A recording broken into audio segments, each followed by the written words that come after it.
She dropped off her kids at daycare, smiled at the last person who saw her, and then vanished as if she'd never existed at all. It was a morning like any other in Winona, Minnesota. Clear skies, light traffic. No one could have guessed that day would mark the beginning of a story that would send chills across America. Madeline Kingsbury, 26 years old, a mother of two, a graduate student, a woman friends described as strong yet gentle, left behind her phone, her wallet, even the glasses she usually wore at home. But she herself left no trace. Her minivan was still parked in the garage. Her children had no idea their mother was missing. And the strangest part, the father of the kids claimed he didn't know anything either. Just a few hours later, her family began calling her phone nonstop. No answer. Their messages went unread. The day passed, then another, and the silence slowly seeped into every corner of town. When police finally got involved, the first thing they found wasn't evidence. It was contradiction. In the stories, in the behavior, and in how the entire community seemed to respond. Why would a young mother vanish in broad daylight? And no one truly start looking for her until nearly 24 hours later. Winona is a small town nestled along the Mississippi River, the kind of place where folks still greet each other outside the corner store and remember the names of their neighbors' pets. A town so peaceful, people believe bad things only happen somewhere else. On the evening news, not just outside their own front door. Madeline Kingsbury grew up there. She was the kind of kid everyone knew would go far. Smart, hardworking, and often described as bound to do something great. In adulthood, she pursued a master's degree in public health while working at the Mayo Clinic, one of the most prestigious hospitals in the country. But beneath that steady exterior, she was a young mother still learning how to juggle everything at once. 2 small kids, a relationship that was quietly falling apart, and a future that was anything but certain. Friends say Madeline had a soft, gentle smile, but there was always something in her eyes, like she was holding it together just a little too tightly. Her family remembers she rarely said a bad word about anyone, even when she was at her lowest. The father of her children, Adam Fravel, was her longtime boyfriend. They were never married, and in the final months, relatives say they weren't really a couple anymore, but they still lived under the same roof, like strangers keeping things civil, for the sake of the kids. That day, March 31st, 2023, Madeline dropped the children off at daycare with Adam. She texted a few friends saying everything was fine. Nothing seemed out of the ordinary. No shouting, no tears, just a mom wrapping up her morning like so many mornings before. And then, no one ever heard her voice again. To her family, Madeline was the definition of dependable. If she didn't respond to a message after a few hours, something was wrong. She made doctor's appointments, kept school forms organized, even hand-washed her son's winter hats. She doesn't just disappear, her brother said. At first, police didn't treat her disappearance as urgent. They thought maybe she was cooling off somewhere after a disagreement. Maybe she just needed space. But her family knew better. No, that's not who she is. They began searching, desperately, fearfully, and the deeper they looked, the more things just didn't add up. There was one detail, something even her own family didn't realize at first. A detail that would later become the most critical clue of all. The iPad from the house was missing. March 31st, 2023. The air was cool. A light mist blanketed the sky over Minnesota, as if something was quietly warning. Something wasn't right. Madeline woke up early, made breakfast, and got her 2 kids, a 5-year-old boy and a toddler girl, ready for daycare. She and Adam Fravel, the children's father, left the house together in the family minivan. A security camera captured them pulling out of the driveway at 7:45 a.m. There was nothing unusual. No shouting, no signs of trouble, just a young family starting another ordinary day. After returning home, Adam told police he and Madeline went inside, chatted for a bit, and then she said she was heading to work. That, he claimed, was the last time he saw her. But something didn't make sense. The minivan, the one Madeline always drove, was still in the garage. Her keys were inside. Her phone was inside. Her wallet, her coat, her glasses, still there. But the iPad, gone. That afternoon, her family started reaching out. No reply. Their texts went unread. By nightfall, worry turned into fear. Around 8 p.m., Madeline's sister called the police. At first, police didn't treat it as suspicious. They called it a temporary lack of contact, suggesting maybe Madeline just needed space. Their reasoning? No signs of a struggle, no broken windows, no blood, and no clear evidence that something bad had happened. But to her family, every passing minute felt like a knife to the chest. Madeline had never spent a night away from her kids. She had a Zoom meeting scheduled the next morning. She had plans for the weekend. She wasn't the kind of person to vanish, not without telling someone. Police returned to the house the next day. They checked her phone, reviewed her texts, and they found something that chilled them. At 8 a.m., after she got back home, Madeline had messaged a few friends saying, "Everything's fine." Her final text was sent at 8:15 a.m. After that, silence. Her phone signal vanished, no pings from any towers, no location data from iCloud. Everything stopped suddenly. A young woman inside her own home, after dropping her kids off at daycare, sends a few texts and then disappears. Without a sound, without a clue, without even a goodbye. When police questioned Adam Fravel again, he repeated, "I don't know where Madeline went. I assumed she went to work." It sounded reasonable until you looked closer. Her phone, her wallet, her coat, all still inside the house. The car never moved, and no one saw her leave after 8:15 a.m. There were no security cameras inside. Police asked to search the home, and Adam refused. He said he wanted a lawyer present. He also declined to hand over his phone. That raised suspicion. But legally, without clear signs of a crime, they couldn't force anything. A full search effort began April 3rd, nearly 3 days after Madeline disappeared. Volunteers came from across Minnesota.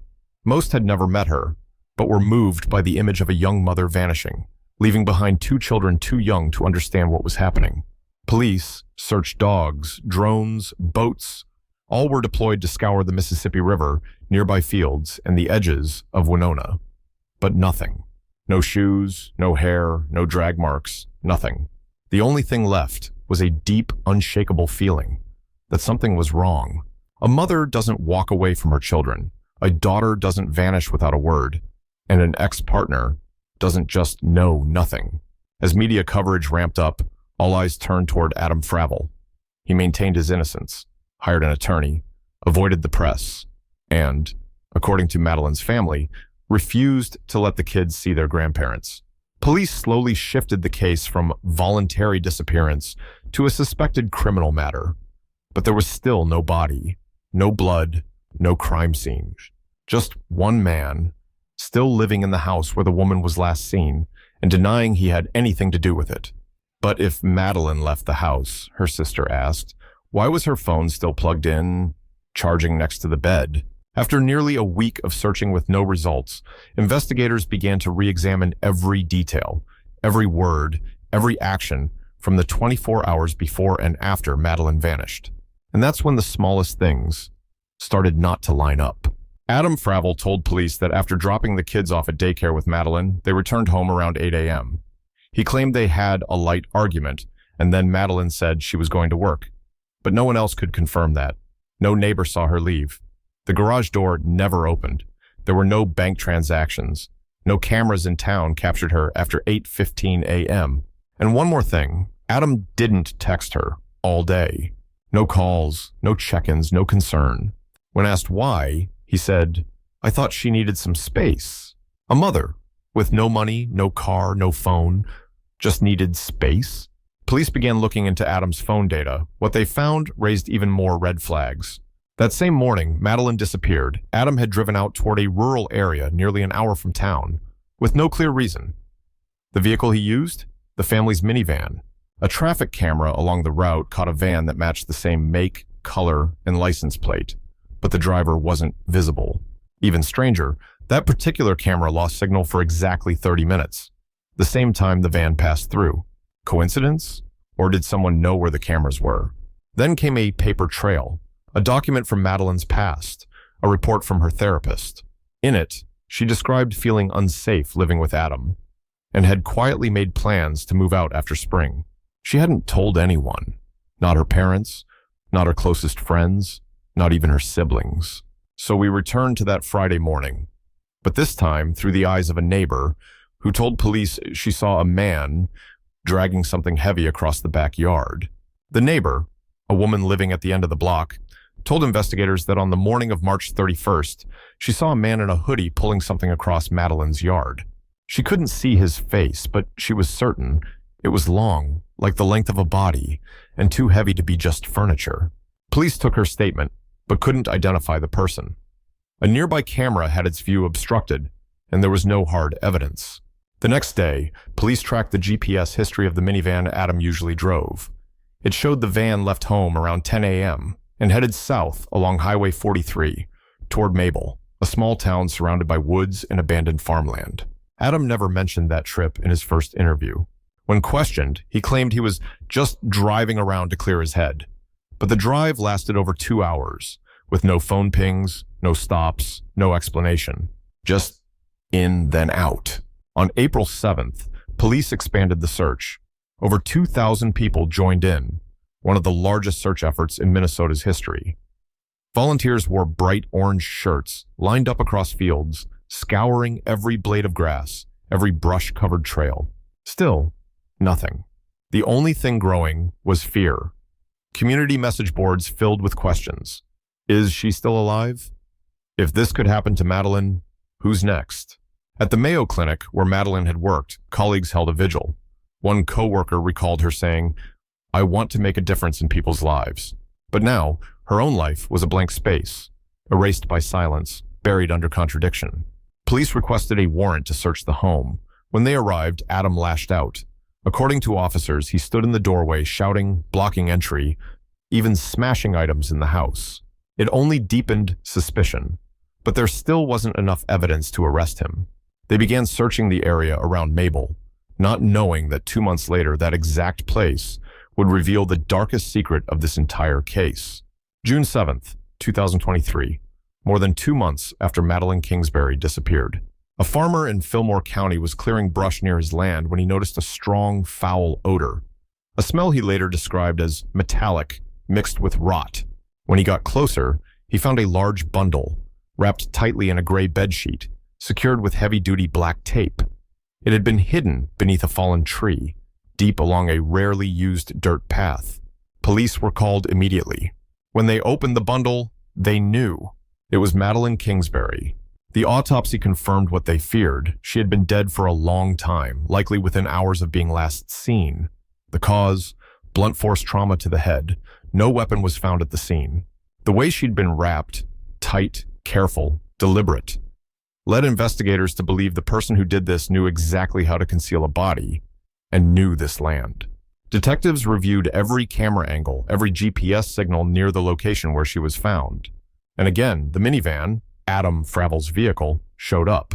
On March 31st, at exactly 10:47 a.m., the van traveled near the coordinates where her body was discovered. No recorded stops, no messages sent, no stated reason. Adam never mentioned that trip, not once. An arrest warrant was issued immediately. Adam Fravel was taken into custody and charged with first and second-degree murder. He didn't resist, but he didn't say a word either. Even under questioning, Adam stuck to his story. He was innocent, he was being set up. But to investigators, the puzzle pieces were falling into place. But what shook the entire team wasn't just how her body had been hidden. It was what they found beneath the bedsheet, a single strand of hair that didn't belong to Adam. Once forensics came back, everything stopped. Tangled in the fabric used to wrap Madeline's body was a long hair, not hers, a different color. DNA confirmed. It wasn't Madeline's. It wasn't Adam's either. Someone else had been there, had touched her, or helped hide her. The question became urgent. Did Adam have an accomplice? Police began reviewing every connection in Adam's life. Friends, former co-workers, neighbors. One name came up again and again. An old friend.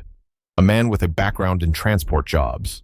Someone who had been in and out of Adam's house multiple times, but had never been interviewed.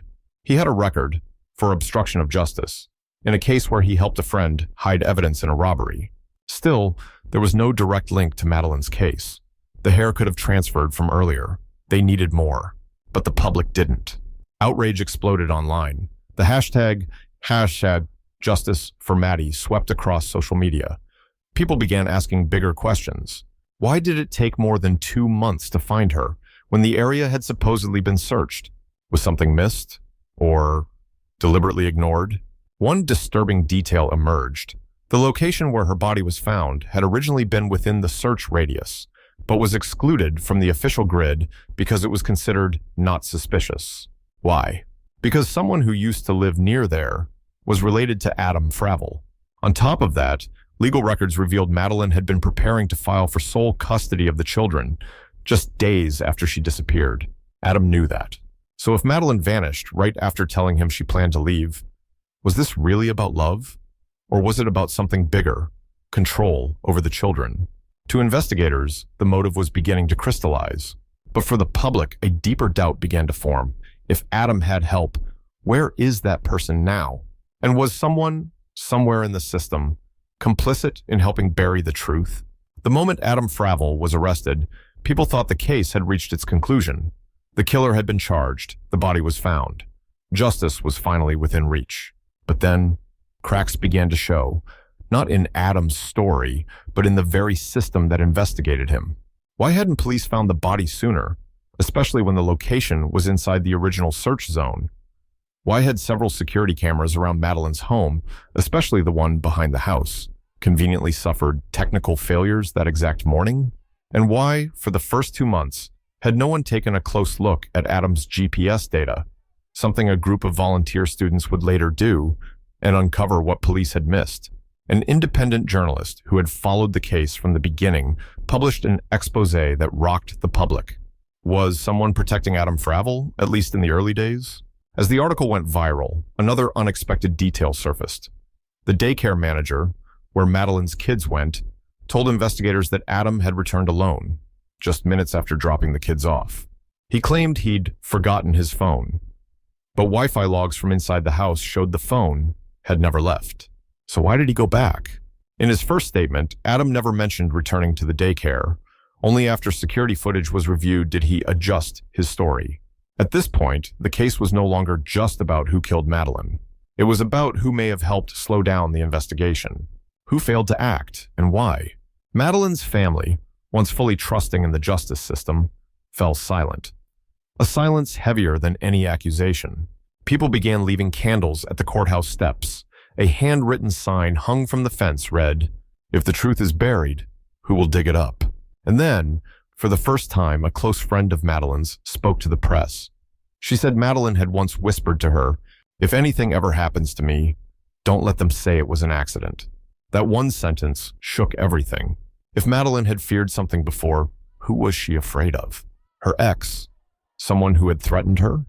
Or was there something deeper, something she never spoke aloud? A handwritten note found tucked inside a folder at her workplace made the questions even murkier. In the note, she wrote, "I feel like I'm living in someone else's house, like I'm being watched. But when I talk about it, everyone says I'm imagining things." The letter had no date, no names, but the handwriting was clear and shaking. A coworker said that in the weeks before she vanished, Madeline would often arrive early, stay late, and always kept the office lights on, even when the sun was still shining outside. Once, she quietly admitted, "I don't want to go home." Maybe her fear wasn't just of someone. Maybe it was something harder to name. The feeling of being controlled, suffocated, show inside your own life. When investigators reviewed Madeline's deleted messages, they found texts sent to an unknown number, not saved in her contacts. Scattered, cryptic messages. "He's watching. I need to get out." That number didn't belong to Adam. It was tied to a prepaid burner phone, untraceable. Was Madeline asking someone for help or warning of a different threat? Meanwhile, Adam's legal team launched a counterattack. They claimed there was no physical evidence directly tying him to the murder. The body had decomposed. The crime scene didn't exist. It was all circumstantial, they said, emotion-driven. And once again, the public found itself divided. Some began to wonder, could Adam be a scapegoat? Was the system pinning it on someone to cover up something more complicated? Those who believed in justice felt shaken. Those who had been failed by the system before felt the nightmare happening all over again. We think we know who the killer is, but if every piece of evidence can be blurred or buried, then who's really in control of this story? Adam Fravel has been indicted, but the trial has yet to begin. The defense argues that this case is built on emotion and public opinion. No crime scene, no eyewitnesses, no weapon. A thin legal file stacked against a public outrage that runs deep. Madeline's family has chosen silence. No interviews, no social media. Just one quiet moment. A prayer vigil where her mother laid a small knitted scarf Madeline once made for her daughter on the church steps. The two children, now living with their grandparents, still don't fully understand what happened. All they know is, Mommy can't come back, and Daddy is somewhere very far away.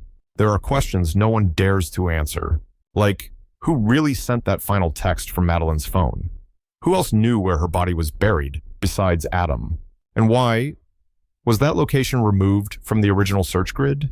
There are answers no one wants to believe. That a mother could be beaten to death inside her own home, in silence, then wrapped, hidden, and left in a forest known only to those who'd once hunted there. And there are truths that may never be spoken aloud. The case of Madeline Kingsbury is far from over, but for many, justice didn't arrive in time. The system was too slow. Her warnings went unheard, and when she finally disappeared, those who could have spoken up hesitated. A white woman, well-educated, soft-spoken, a devoted mother, became the victim of a violence she had long endured in silence. And now her children will grow up with two halves of memory. A mother who always smiled, and a truth carefully erased from every official version. If you were ever threatened, who would you tell? And if that person didn't believe you, what would happen after the last time you stayed silent?